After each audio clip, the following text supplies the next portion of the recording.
Salut à tous, j'espère que vous allez bien. On se retrouve pour la review de Survivor Series Wargames 2022 qui s'est déroulé hier soir. Je l'ai regardé en replay ce matin, je viens juste de terminer de le regarder. Et avant de détailler un petit peu tous les matchs, je vais vous donner mon avis global sur le pay-per-view. Je trouve que dans la globalité, ça reste un très très bon show. Il n'y a aucun match qui m'a déplu, aucune petite chose que j'ai à reprocher à ce pay-per-view. Je trouve que dans la globalité, tous les matchs étaient plus ou moins bons. Et il y a eu les résultats que je voulais. Il y a juste un résultat qui a été un peu plus surprenant que les autres, mais ça reste un très très bon résultat. Mais comme je vous ai dit, dans la globalité, je trouve que ça reste un très bon pay-per-view. On a eu comme opener le premier Wargames match féminin, assez logique, c'est comme ça qu'on fait d'habitude. Le match a duré 39 minutes 40, c'est le plus long match de la soirée, avec une minute de plus que le main event. Donc dans le premier Wargames match, on avait la team des Faces, du coup Bianca Belair, Alexa Bliss, Asuka Mia Yim et Becky Lynch qui a fait son retour, c'était vendredi. Qui ont affronté du coup la team des Heels, du coup Bayley, Dakota Kai, Io Sky, avec Nikki Cross et Rhea Ripley. Je trouve que le match était très très bien, ça reste un très bon match. Il y a eu plusieurs choses qui m'ont déplu dans ce match. Déjà en premier temps, le public qui était totalement mort. Je crois que c'est le... Je sais pas pourquoi, d'habitude un opener ça met en feu le public, mais là c'est le match où le public a le moins réagi. C'est juste un peu dommage parce que c'est un Wargames match, c'est une situation qu'on voit pas souvent dans le main roster. C'est la première fois qu'on le voit à la WWE dans le main roster. La première participante de la team des Faces, c'était Bianca Belair, la championne d'Euro. C'est la plus expérimentée dans cette stipulation. C'est déjà son deuxième Wargames match, donc c'est assez logique qu'elle commence le match. J'aurais préféré peut-être voir un Asuka face à Io Sky pour commencer ce match-là, mais bon, je comprends la WWE, on veut faire commencer la chose logiquement avec les plus expérimentés. Du coup, du côté des Heels, là on avait plusieurs choix. On avait Dakota Kai ou Io Sky qui sont toutes les deux les plus expérimentées, parce que j'ai participé à tous les Wargames matchs du côté de NXT. Mais on a du coup Dakota Kai qui commence. Je pense que c'est elle qui s'en sort le mieux avec ce genre de stipulation, même si Io Sky, pour moi, c'est celle qui m'a le plus marqué dans cette stipulation de Wargames, du côté des filles. Du coup, on commence le match avec Bianca Belair et Dakota Kai. Les premières minutes sont vraiment pas les meilleures, le public réagit pas du tout, et c'est juste un peu dommage. Les Heels avaient l'avantage, du coup, la deuxième participante c'était Io Sky. Je me rappelle plus trop de l'ordre des arrivées, mais il me semble que pour la team des Faces, juste après Bianca Belair, c'était Alexa Bliss. Non, c'était Asuka, et c'est là à ce moment-là qu'on a eu la petite confrontation entre Asuka et Io Sky. Et heureusement qu'on a eu cette confrontation tôt dans le match, parce que juste avant ça, Io Sky elle loupait 2-3 spots, et c'était assez dommage. D'ailleurs, elle s'est fait huer par rapport à ça, mais je comprends pas, parce qu'en vrai, elle fait le taf, c'est une très, très bonne catcheuse, c'est limite la meilleure catcheuse dans le ring avec Asuka. Mais du coup, voilà. Après, du côté des Heels, on a eu Nikki Cross, il me semble, ou peut-être Rhea Ripley en premier, je sais plus du tout. Je crois qu'on avait Nikki Cross, puis on a eu les spots avec Nikki Cross qui était assez impressionnant avec le crossbody du haut de la cage. J'ai bien aimé ça. Ensuite, après ça, du côté des Faces, on a Alexa Bliss qui est arrivée. Elle a fait une bonne entrée. Alexa Bliss ou Mia Yim, encore une fois, je ne me rappelle plus de l'ordre. Mia Yim que j'ai trouvé, je trouve que c'était la plus safe dans le ring avec Rhea Ripley. Pas qu'elle faisait moins de choses, mais justement c'était la plus fluide. C'était celle qui loupait le moins de spots avec Rhea Ripley. Alors que Mia Yim, elle n'a pas participé à de Wargames match avant ça. Elle devait participer à un Wargames match, le premier Wargames match féminin. Mais pour rappel, elle s'était fait attaquer juste avant le match. On avait annoncé ça dans le kick-off en 2019. Enfin bref. Du coup, je trouvais que Mia Yim était plutôt bien dans le match. Ensuite, Bayley, elle est rentrée en avant-dernière. La dernière participante à rentrer dans le ring, c'était Becky Lynch du côté de la team des Faces et du côté de la dernière à rentrer dans le ring tout court. Elle a fait une bonne entrée dans le ring, c'était son premier match depuis qu'elle s'était blessée, du coup c'était super bien. Et on dirait que le public réagissait plus que quand c'était Becky Lynch et Bianca Belair. Le public voyait que par Becky Lynch et Bianca Belair. Assez dommage parce qu'on a plusieurs bonnes catcheuses dans le match, et même d'excellentes catcheuses dans le match, il n'y a que des bonnes catcheuses. Donc c'est juste un peu dommage. Et même quand ils réagissaient pour Bianca Belair et Becky Lynch, c'était pas non plus incroyable. Donc voilà. Enfin, pas que c'était pas incroyable ce qu'elle faisait, mais c'était pas incroyable leur réaction. Et on termine le match du coup sur Becky Lynch qui est tout en haut de la cage. Il y a eu 2-3 enchaînements entre Becky Lynch et Bianca Belair. Elle s'est changé les KOD et les Men in the Slam, pas entre elles, mais avec les partenaires, enfin avec les adversaires. Et à la fin, il y avait une table juste en dessous, parce qu'il y avait Dakota Kai et Io Sky. Et du coup, Becky Lynch, elle fait une descente de la cuisse du haut de la cage sur la table. Et c'est comme ça que la team des Faces remporte le match. J'aurais préféré voir une victoire de la team des Heels. Mais c'est la team des Faces qui remporte le match, donc c'est pas plus mal. Je vais pas vous donner une note à ce match-là parce qu'il faudrait que je le regarde et le re-regarde pour vous donner une note cohérente. Mais je trouve pas que c'est le match le meilleur de la soirée. Je trouve pas non plus que c'est le pire parce que pour moi il y en a un qui est moins bien et en vrai c'est pas très surprenant. Mais je trouve que le match reste très très bien. Juste avant d'enchaîner avec le prochain match, on retrouve Roman Reigns en backstage qui se fait interrompre par Jey Uso. Jey Uso qui essaye encore une fois d'informer Roman Reigns par rapport à Sami Zayn. Il dit qu'il voit comment est Sami Zayn depuis le premier jour et que Sami Zayn c'est la cause pour laquelle ils ont perdu ce vendredi à SmackDown. Donc Roman Reigns il entend ce que Jey Uso lui dit et il dit qu'il va parler face à face avec Sami Zayn, il va regarder dans ses yeux et c'est comme ça qu'il va voir si Sami Zayn il est loyal ou pas. Donc après ça il demande à Paul Heyman d'appeler Sami Zayn. Donc on en saura un peu plus par la suite. Ensuite on a eu Jay Styles face à Finn Balor et Jay Styles lui est accompagné de Karl Anderson et Luke Gallows et Finn Balor accompagné de Damian Priest et de Dominic Mysterio. Au final, le match était plutôt partagé entre AJ Styles et Finn Balor. Je trouve pas qu'il y ait eu une des deux personnes qui était au-dessus de l'autre. Je trouve que c'était plutôt partagé, même si Finn Balor il occupait un petit peu le rôle de heel, du coup forcément il était de temps en temps un peu au-dessus d'AJ Styles, mais c'est logique parce que c'était son rôle. Mais au final c'était plutôt partagé. Je m'attendais à une victoire d'AJ Styles, au final on a eu une victoire d'AJ Styles, donc comme prévu. Mais juste avant ça dans le match, on a eu une grosse bagarre entre les membres de Judgment Day et les membres de The OC. Ce qui ont fait qu'ils ont quitté l'arène. En vrai, ils sont battus dans le public et puis ils ont quitté l'arène. Donc là, il n'y a eu aucune intervention pour. C'est une victoire clean du coup de AJ Styles. Même si on aurait pu croire à une victoire de Finn Balor parce qu'il part à la fin pour son coup de grâce, mais AJ Styles le contre avec son Cal Crusher. Là aussi, ça aurait pu être la fin du match. Mais au final, AJ Styles remporte le match avec son Phenomenal Forearm. Ça fait longtemps qu'il n'a pas remporté ce match avec cette prise. Enfin, un match avec cette prise. Du coup, ça fait plaisir. Et au final, pas surpris par le match parce que je m'en doutais que le match allait être bon dans tous les cas. Même si je trouve qu'il reste moins bon que leur match à TLC 2017 où là c'était Finn Balor qui avait remporté le match. Donc voilà. Ensuite on a eu le match pour le titre féminin de SmackDown du coup entre Ronda Rousey la championne qui a affronté Shotzi qui avait remporté un Six Pack Challenge il me semble à SmackDown pour affronter du coup Ronda Rousey. Au final c'est le match que j'ai le moins aimé. Il a duré 7 minutes 15 donc c'est le match le plus court de la soirée. Mais au final c'était pas si pire que ça. Je m'attendais à un match moyen et au final c'était le cas. Le match il était moyen. La seule chose que je vais retenir de ce match-là, c'était un spot dans le public entre Ronda Rousey et Shotzi. Je crois que c'était Shotzi qui avait fait un crossbody sur Ronda Rousey dans le public et sur des fans, enfin sur des personnes qui étaient assises dans le public. À mon avis, c'était Jobber parce que ça m'étonnerait que ce soit des vrais fans qui se sont pris le crossbody. Et au final, juste après ça, on a enchaîné directement avec Ronda Rousey qui a fait son Piper Split et ensuite elle a fait son armbar pour la victoire. Du coup, victoire de Ronda Rousey sans surprise. Et je pense qu'une victoire de Shotzi m'aurait surpris. Et au final, bah, c'est le bon choix. Victoire de Ronda Rousey. Rien d'autre à dire. Ensuite, on repart en backstage avec Roman Reigns qui cette fois-ci accompagné Sami Zayn. Il va questionner Sami Zayn par rapport à ce que Jey Uso lui a dit. Du coup, il va demander à Sami Zayn s'il a parlé à Kevin Owens la dernière fois. Il va lui répondre que oui. Du coup, il va dire toute la vérité. Oui, j'ai parlé à Kevin Owens.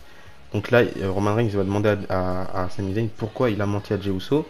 Donc là, l'excuse de Sami Zayn, c'était que ils avaient un match juste après et ils voulaient pas en gros embêter Jey Uso par rapport à toutes ces histoires là, donc il a préféré rien dire. Donc là Roman Reigns il demande à Sami Zayn de quoi il a parlé avec Kevin Owens. Donc là Sami Zayn décide de dire toute la vérité. Il commence par dire qu'il a pas parlé avec Kevin Owens mais c'est Kevin Owens qui lui a parlé et que Kevin Owens lui a dit de trahir la Bloodline avant que la Bloodline le trahisse. Donc là Roman Reigns il demande à Sami Zayn s'il est loyal, s'il compte vraiment le faire. Et Sami Zayn, il affirme que non, il veut pas faire ça. Il montre vraiment qu'il est loyal. Ils se font un câlin, on se termine là-dessus. Donc là, on attend juste le main event de savoir s'il va vraiment trahir la Bloodline ou s'il va tenir sa loyauté et il va rien faire du tout. Mais avant le main event, on a le triple threat match pour le titre des États-Unis du coup entre Seth Rollins qui défend son titre face à Austin Theory et face à Bobby Lashley. Le match était très très intéressant. Au départ, j'avais pas trop de hype et même en regardant le match, j'avais pas de hype par rapport au titre des États-Unis. Pour moi, je pense que c'est un petit peu la vie générale. C'était pas le titre qui me hypait dans cette histoire-là. Dans le match, c'était pas de savoir si Austin Theory ou Bobby Lashley allait devenir champion, si Seth Rollins allait conserver son titre. C'était pas l'élément principal pour moi dans le match-là. Moi, ce qui me hypait surtout dans ce match-là, c'est de voir comment Austin Theory allait réagir et de voir si vraiment ça affirme que Austin Theory c'est une nouvelle personne, s'il fait pas un retour en arrière ou quoi que ce soit. C'est ça qui me hypait dans ce match-là. Et au final, c'était très très intéressant. Parce que Austin Theory c'était un petit peu l'élément principal du match, il occupait la plus grande place dans le match. Pas au niveau du in-ring, parce que je pense que là c'était Seth Rollins qui occupait la plus grande place au niveau du in-ring, mais au niveau de la rivalité, si on a une, Je trouve que c'était Austin Theory qui avait la plus grosse place dans ce match. Et encore une fois, je parle pas que en fonction du résultat et de la personne qui a remporté le match. Mais je trouve que le match, dans sa globalité, il était écrit parfaitement. Que ce soit dans le in-ring ou soit dans le storytelling, il était super bien écrit. À un moment donné, on a Bobby Lashley qui est parti pour remporter le match et devenir champion des États-Unis. Mais on a Austin Theory qui fait un petit clin d'œil à son fail de son cash-in. Du coup, il vient tirer l'arbitre comme Bobby Lashley l'a fait quand Austin Theory allait devenir champion des États-Unis. C'est un petit clin d'œil qui sert à rien, mais c'est le genre de petit clin d'œil que j'aime beaucoup et qui me fait dire que tout est calculé et que tout est bien écrit. Du coup, j'aime beaucoup ce genre de clin d'œil. On a eu plusieurs comptes assez stylés, plusieurs fois où Austin Theory il essayait de faire le pedigree, Seth Rollins aussi, Bobby Lashley qui faisait des spears. On a eu plusieurs bons moves, le Phoenix Splash de Seth Rollins. Et à la fin, on termine le match sur. Il me semble qu'on a Seth Rollins qui essaye de faire un Falcon Arrow sur Austin Theory. Et à ce moment-là, Bobby Lashley fait un spear sur Seth Rollins. Sauf qu'à ce moment-là, Austin Theory, il prend le tombé de Bobby Lashley. Du coup, Austin Theory remporte le match et devient notre nouveau champion des États-Unis. Au final, ça me fait dire que Seth Rollins c'est un petit peu un champion de transition. C'est assez dommage pour lui, mais il va falloir s'habituer à ce qu'il prenne cette place-là à l'avenir parce que ça devient, c'est limite l'un des plus gros noms à la WWE parce que maintenant que Cena n'est plus là, que Orton n'est plus là, même s'il va bientôt revenir, c'est Seth Rollins et Roman Reigns qui occupent les plus grandes places à la WWE, donc il va falloir s'habituer à tout ça. Mais le match, je trouve qu'il était parfaitement écrit et que c'était un super bon match. Donc maintenant, à voir la suite par rapport au règne de Austin Theory. J'ai hâte de voir comment il va s'en sortir à se créer un nom par lui-même et pas en tant que le futur, parce que maintenant il nous dit que c'est le présent. Donc j'ai hâte de voir tout ça. Et au final, ça explique pourquoi la rivalité entre Seth Rollins et Mustafa Ali, elle a été coupée rapidement. Parce que je pense qu'ils ont changé les plans entre temps et qu'ils ont voulu faire de Austin Theory le nouveau champion des États-Unis. Donc ça explique tout. Au final, le match a duré 14 minutes 50. C'est pas le match le plus long de la soirée, logique, mais c'est pas le plus court, donc voilà. Et enfin, on passe au main event. Pour moi, le meilleur match de la soirée, pas au niveau que du ring, mais pour moi, c'est le meilleur match de la soirée parce que ça englobe tout. Si je devrais prendre le match le meilleur dans le ring, pour moi, ce serait le match qu'on a eu juste avant pour le titre des États-Unis. Mais pour moi, le meilleur match qui englobe tout, c'est ce main event là, le War Games masculin entre la Bloodline du coup Roman Reigns, les Usos, Solo Sikoa et Sami Zayn face aux Brawling Bros du coup Sheamus, Ridge Holland et Butch, du coup avec Drew McIntyre et Kevin Owens. Les deux premières personnes à rentrer dans le match, c'était Jey Uso du côté de la Bloodline et Butch du côté des Brawling Bros parce que lui, il a participé à 4 War Games.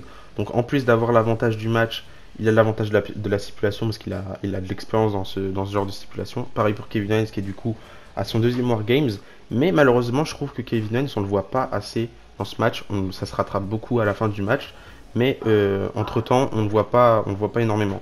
Donc là, encore une fois, je vais essayer de me rappeler de toutes les personnes qui sont rentrées dans le match dans l'ordre. Mais je pense pas que je vais m'en rappeler. Du coup, au départ, c'est plutôt méthodique et assez lent entre Jey Uso et Butch. Pete Dunne, parce que encore une fois il joue avec les doigts de Jey Uso. Donc là à ce moment là, comme l'avantage elle est du côté des Face, on a un deuxième membre du côté de la team des Face qui rentre, c'est Ridge Holland. Le match là il est un petit peu mou, mais il reste quand même bien. Je trouve qu'il est beaucoup mieux que le match dans l'opener, dans l'écriture et dans le ring, pas forcément que dans le storyline. Je trouve que le match est bien mieux. Ensuite, du côté de la team des Heels, on a Jimmy Uso qui s'apprêtait à venir aider son frère, mais à ce moment-là, Roman Reigns, il a stoppé directement. Il veut faire un test, il veut voir si Sami Zayn, il est loyal, pas que en parole, mais aussi dans les actes. Du coup, il décide de faire rentrer Sami Zayn directement. Là, encore un deuxième test parce que Jey Uso, lui, il était au sol totalement. Et il y avait Ridge Holland et Butch qui attendaient directement Sami Zayn. Ils attendaient que Sami Zayn rentre dans le ring pour s'attaquer à lui. Donc pour moi, c'est peut-être l'un des moments les plus intéressants dans ce match-là. Parce qu'il y a tout le public qui scande Sami Uso. Donc c'était vraiment incroyable. Donc ça, Sami Zayn, finalement, il arrive à rentrer dans le match. Il vient aider Jey Uso. Il coopère bien. Il commence à bien coopérer. On a même à un moment donné Sami Zayn qui vient aider Jey Uso. Je crois que j'ai dit Jimmy il y a pas longtemps. Mais du coup, il vient aider Jey Uso. Jusqu'au moment où on a un troisième membre de la team des Face qui rentre. Et là, c'est Drew McIntyre. Là, le match commence à redevenir bien. Mais on a un petit moment de flottement jusqu'au moment où on a Jimmy qui arrive. Avant-dernier participant de la team des Face, c'est Kevin Owens qui rentre dans le ring juste avant Sheamus. Du coup, lui, Kevin Owens, lui, en a rien à faire. Il arrive directement en jeans. avec un petit t-shirt de Rhodes pour rendre hommage au créateur de la stipulation de Wargames, parce que c'est quand même Dusty Rhodes qui a créé cette stipulation-là. Du coup, voilà. J'aurais bien aimé aussi qu'il porte un t-shirt Sami Zayn juste pour tester un petit peu Sami Zayn, ça aurait été stylé. Mais au final, c'est mieux de rendre hommage. Donc là, le match, encore une fois, deuxième moment de flottement jusqu'au moment où Solo Sikoa débarque. On a un petit face-à-face entre Solo Sikoa et Kevin Owens que j'ai bien apprécié. Et je commence à apprécier de plus en plus Solo Sikoa. Je trouve qu'il fait un énorme travail du côté de la Bloodline. C'est le membre calme, le membre qui parle pas beaucoup, mais qui fait le taf. Pour moi, c'est le deuxième maillon le plus fort après Roman Reigns. Du coup, suite à ça, on a Sheamus qui débarque. Et on a le dernier participant de ce War Games match qui arrive, du coup, Roman Reigns. Là, on a les deux équipes face à face.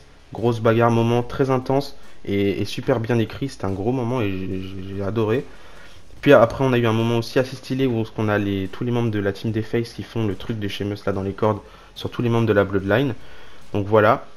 Vers la fin du match, on a Jey Uso qui s'attaque à Butch. Il veut faire un super kick, mais on avait Sami Zayn qui était juste derrière. Donc c'est Sami Zayn qui se prend le super kick de Jey Uso. Et là, Jey Uso, il a aucun regret par rapport à ça. Il s'en fout complètement. Limite, il est content d'avoir fait ça. Donc voilà, c'est assez surprenant. Puis on a eu un long moment où la team des Faces régnait un petit peu sur le match avec Kevin Owens qui enchaînait les coups avec Roman Reigns. Au final, Kevin Owens a pris l'avantage sur Roman Reigns. Il lui a fait un pop-up powerbomb suivi de un stunner. Donc là, c'était le bon moment pour terminer le match. Il fait le tomber. Sauf que là, on a Sami Zayn qui arrive en sauveur. Il rattrape la main de l'arbitre avant qu'il tape pour la troisième fois au sol. Là, du coup, Kevin Owens s'explique avec Sami Zayn. Il dit, tu veux vraiment faire ça? Tu veux vraiment être pour la Bloodline? Tu veux vraiment m'attaquer? Donc là, il me semble qu'on a Jimmy Uso ou Jey Uso, un des deux, qui vient pour faire un super kick à Kevin Owens. Kevin Owens, il retient le kick. Et là, Sami Zayn, il fait un gros low blow à Kevin Owens, du coup. Kevin Owens, lui, va se mettre au coin du ring. Il regarde bien Roman Reigns. Il lui dit, regarde bien. Là, c'est à ce moment-là que je vais prouver que je suis loyal. Il met un gros Helluva Kick sur Kevin Owens. Et il laisse Jey Uso terminer le match avec un Uso Splash. Du coup, victoire de la team de la Bloodline. Donc la Bloodline est encore plus soudée qu'avant. On a même Jey Uso et Sami Zayn qui sont un câlin. Donc il n'y a plus de tension, il n'y a plus rien. Du coup, c'est comme ça que se termine le show. Je trouve que la WWE a fait le très bon choix de ne pas faire turn Sami Zayn tout de suite. Je pense que s'ils veulent vraiment faire un truc géant avec Sami Zayn qui fait un face turn, un gros face turn pour limite lancer la route vers WrestleMania avec Sami Zayn, moi c'est ce que je préférais en tout cas. Je pense qu'il faudra le faire du coup durant la route vers WrestleMania et pas tout de suite. Maintenant c'est beaucoup trop tôt, on n'en a pas vu assez entre la Bloodline et du coup Sami Zayn. Parce que en vrai, si Sami Zayn il avait turn sur la Bloodline, ça aurait été trop prévisible. Il y a trop de tension pour que ça fasse un effet de choc. Maintenant que tout est réglé et qu'il n'y a plus aucune tension, on va pouvoir avancer avec la Bloodline et peut-être faire un face turn de Sami Zayn à ce moment-là, au moment où on s'en attendra le moins. Du coup voilà. Donnez-moi votre avis par rapport à ce pay-per-view dans les commentaires. Moi encore une fois, je trouve que dans la globalité, ça reste un bon pay-per-view. Tous les matchs étaient plutôt satisfaisants et il n'y avait rien qui m'a déplu en tout cas. Maintenant, prochain pay-per-view, ce sera le 28 janvier, il me semble. Du coup, le Royal Rumble. Mais on n'y est pas encore, il reste encore 2 mois pour construire le Royal Rumble. Du coup, j'espère que les choses vont être faites correctement. Du coup, voilà. C'est la fin de cette review, j'espère qu'elle vous a plu. D'ici là, je vous dis à la prochaine. On se retrouve normalement mardi pour ma review de Raw. Et d'ici là, je vous dis à la prochaine. Et n'oubliez pas, tant qu'il y a du catch à Espora. Bisous, bisous.